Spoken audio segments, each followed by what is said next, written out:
57%.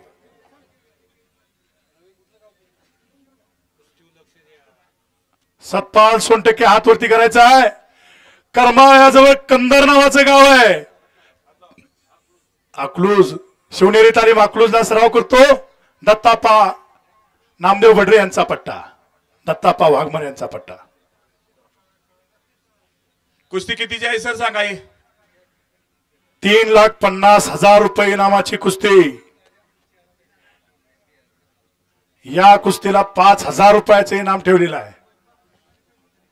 अंकुश भाऊ एक दानशूर व्यक्तिमत्व. इकडे कब्जा घेतलाय संदीप मोठेना, घुटना ठेवलेला आहे. काही होऊ शकतं आणि घुटना घुटनाडावरती विजय झाला संदीप मोठे. शहाजी पवार पारगावकरांचा शिष्य, भोसले सांगली. चला पृथ्वीराज आणि गणी पहलवान